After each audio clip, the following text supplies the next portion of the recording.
हार्दिक अभिनंदन करता हूं दोस्तों आपके अपने ही YouTube चैनल हिंदी साहित्य में। तो दोस्तों मैं आपको बता दूं कि हम लोगों ने एक चैप्टर को कंप्लीट किया था शब्द परिचय, जिसमें मैंने अर्थ के आधार पर शब्द के प्रकार के बारे में बताया था, जैसे कि समानार्थक शब्द, एकार्थक शब्द, अनेकार्थक शब्द और विपरीतार्थक शब्द। तो जो मैंने पहले जो टाइप्स के बारे में बताया था वो बताया था यहाँ पर क्या, समानार्थक। ठीक है, तो समानार्थक शब्द को ही दोस्तों हम लोग क्या कहते हैं, पर्यायवाची शब्द कहते हैं। ठीक है, तो यहाँ पर देख सकते हैं समानार्थक शब्द यानी कि समान अर्थ वाले शब्द, जिसको कि हम लोग पर्यायवाची शब्द कहते हैं, या फिर ये कह लीजिए कि समानार्थक शब्द का भी पर्यायवाची शब्द जो है वो पर्यायवाची शब्द ही होता है। ठीक है, क्योंकि दोनों का मतलब तो सेम ही है, तो यहाँ पर इसको हम लोग पर्यायवाची शब्द कहते हैं। तो सबसे पहले मैं आपको ये बता दूं कि पर्यायवाची शब्द आखिरकार होता क्या है। तो दोस्तों आप काफ़ी सारे बुक को अगर रीड करेंगे तो आपको भी काफ़ी सारी अलग अलग परिभाषा वहाँ पर देखने को मिल जाएगी, लेकिन मैंने काफ़ी स्टडी कर यहाँ पर ये वीडियो को बनाया है, और मैं इस वीडियो में यहाँ पर आपको जो परिभाषा लिखा हो सकता है आपके बुक से मैच करे या फिर ना करे, लेकिन जो उसका जो मतलब होगा, सेंस होगा, वो एकदम सेम ही होगा। तो दोस्तों सबसे पहले आप ये जान लें कि पर्यायवाची शब्द, यहाँ पर जो मैंने हेडिंग यहाँ पर लिखा है, इसको अगर मैं यहाँ पर दो भागों में यानी कि विच्छेद कर दूं, संधि विच्छेद कर दूं, तो पर्याय का जो अर्थ होता है वो दोस्तों हो जाता है समान। ठीक है, समान होता है, सॉरी, ठीक है, समान। समान का मतलब तो वस्तु होता है, ये समान है, सिर्फ समान का मतलब होता है दोस्तों बराबर। उसी तरीके से वाची का जो अर्थ होता है वो होता है बोले जाने वाले। ठीक है, तो यहाँ पर जो हम लोगों ने क्या देखा, समान बोले जाने वाले, मतलब कि एक अर्थ होता है उसका, वैसे शब्द को हम लोग पर्यायवाची शब्द कहते हैं। ठीक है, जैसे कि समान अर्थ वाले शब्दों को पर्यायवाची शब्द कहते हैं। ये तो एक मतलब बच्चों वाली बात हो गई यहाँ पर कि समान अर्थ वाले शब्दों को पर्यायवाची शब्द कहते हैं, क्योंकि इसमें जानने वाली ज़्यादा कुछ नहीं है। बस इसमें दोस्तों हम लोगों को क्या कहते हैं, थोड़ा सा सूझबूझ से काम लेना होता है, और थोड़ा सा हम लोगों को यहाँ पर अपने ध्यान में भी इसको रखना होता है कि जैसे यहाँ पर, जैसे मैंने एक यहाँ पर वर्ड ले लिया, क्या लिया वर्ड भाई, शब्द क्या लिया, आभूषण।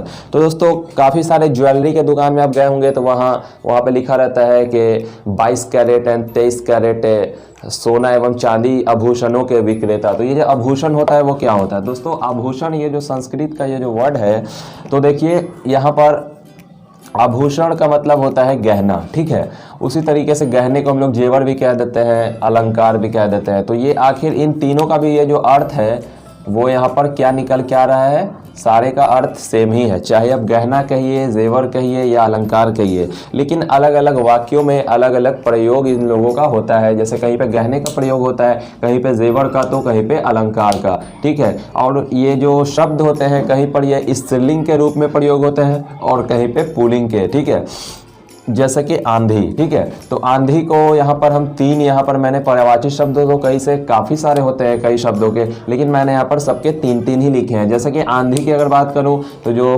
पहला तूफान मैंने लिख दिया, दूसरा अंधर, और तीसरा जो मैंने लिख दिया बवंडर। इनमें मैं आपको बता दूं कि काफ़ी ये जो तीन वर्ड हैं, हो सकता है कहीं पे तूफान वर्ड का यूज़ किया जाता हो, कहीं पे जैसे गांव देहात में अगर चले जाइए तो वहाँ पर अंधर वर्ड का ज़्यादा यूज़ किया जाता है। ठीक है, और शहरी क्षेत्र में तूफान का भी ज़्यादा यूज़ किया जाता है। उसी तरीके से अगर इच्छा, ठीक है, तो अगर इच्छा की अगर बात करें तो मान लो कि मेरी इच्छा थी कि मैं वहाँ नहीं जाऊँ, तो हो सकता है कि मेरी चाह का भी मैं यूज़ कर लूँ, कामना, आकांक्षा। ठीक है, यहाँ पर तीनों जो है समान अर्थ देने वाले शब्द हैं। उसी तरीके से अध्यापक, मैंने यहाँ पर उसी शब्दों को लिखा है जिस शब्द को आप पहले भी सुन चुके होंगे। जैसे अध्यापक, जैसे आप लोग जैसे स्कूल में अगर पढ़ते होंगे तो वहाँ पर अध्यापक तो ज़रूर नाम आप लोगों ने सुना होगा। अध्यापक हम लोग टीचर को यानी कि शिक्षक को कहते हैं, आचार्य को कहते हैं, गुरु को। खास करके अगर मतलब क्या कह दूँ, अगर साधु संत अगर होते हैं वो अगर हम लोगों को किसी चीज़ की अगर विद्या देते हैं तो उनको हम लोग आचार्य या फिर गुरु कहते हैं।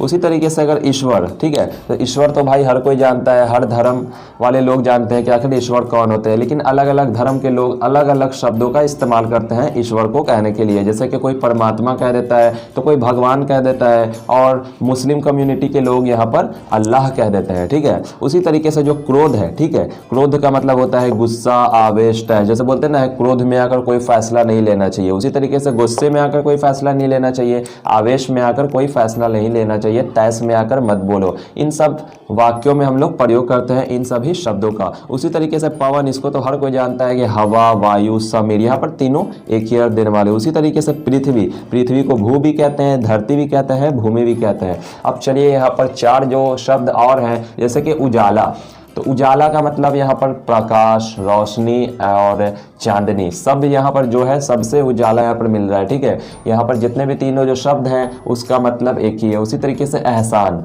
ठीक है, एहसान थोड़ा सा ऐसा लगता है कि उर्दू है, ठीक है, लेकिन यहाँ पे जो कृपा, अनुग्रह, उपकार, आपका हमारे ऊपर बहुत सारा उपकार है, आप, ठीक है, आपकी कृपा है मैं कभी नहीं भूल सकता। उसी तरीके से जो कर्ज है, ठीक है, कर्ज ये जो शब्द है इसका भी 3 पर्यायवाची समानार्थी शब्द जो मैंने लिखा है, जैसे को कई सारे लोग कर्ज को कर्जा भी कहते हैं, कई सारे लोग उधारी, तो कई सारे लोग ऋण। जैसे बैंक में अगर आप गए होंगे तो आपने देखा होगा कि वहाँ लिखा रहता है कि अपने ऋणों की भुगतान समय पर करें। ठीक है, उसी तरीके से कायर, कायर का मतलब होता है डरपोक, बुजदिल, कापुरुष।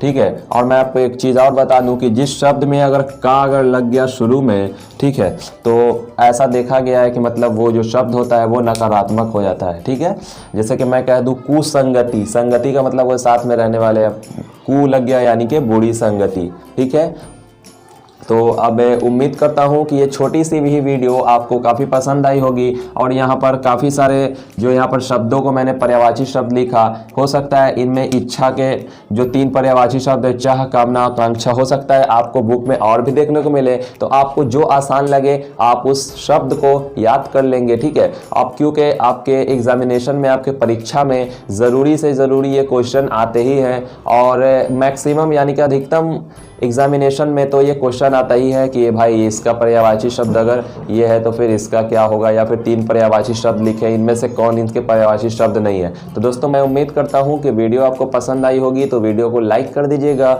और चैनल हिंदी साहित्य को सब्सक्राइब करके हिंदी साहित्य का हिस्सा बनिए, और मुझे ऐसे ही सपोर्ट कीजिए। और कोई भी कमी नज़र आए वीडियो में तो मुझे कमेंट बॉक्स में जाकर कमेंट कीजिए। ठीक है, और आपको जिस टॉपिक पर वीडियो चाहिए, ठीक है, आप जाकर मुझे कमेंट करेंगे, और मैं बार बार कहता हूँ कि अगर उस कमेंट पर मुझे 100 लाइक्स मिल जाते हैं तो मैं क्या करूँगा कि उस टॉपिक पर आपके लिए वीडियोस ज़रूर लाऊंगा। बाकी आप मुझे कमेंट बॉक्स में जाकर ज़रूर कमेंट करें कि मेरे वीडियो आपको कैसी लगती है। तो चलिए मिलता हूँ आपसे नेक्स्ट वीडियो में।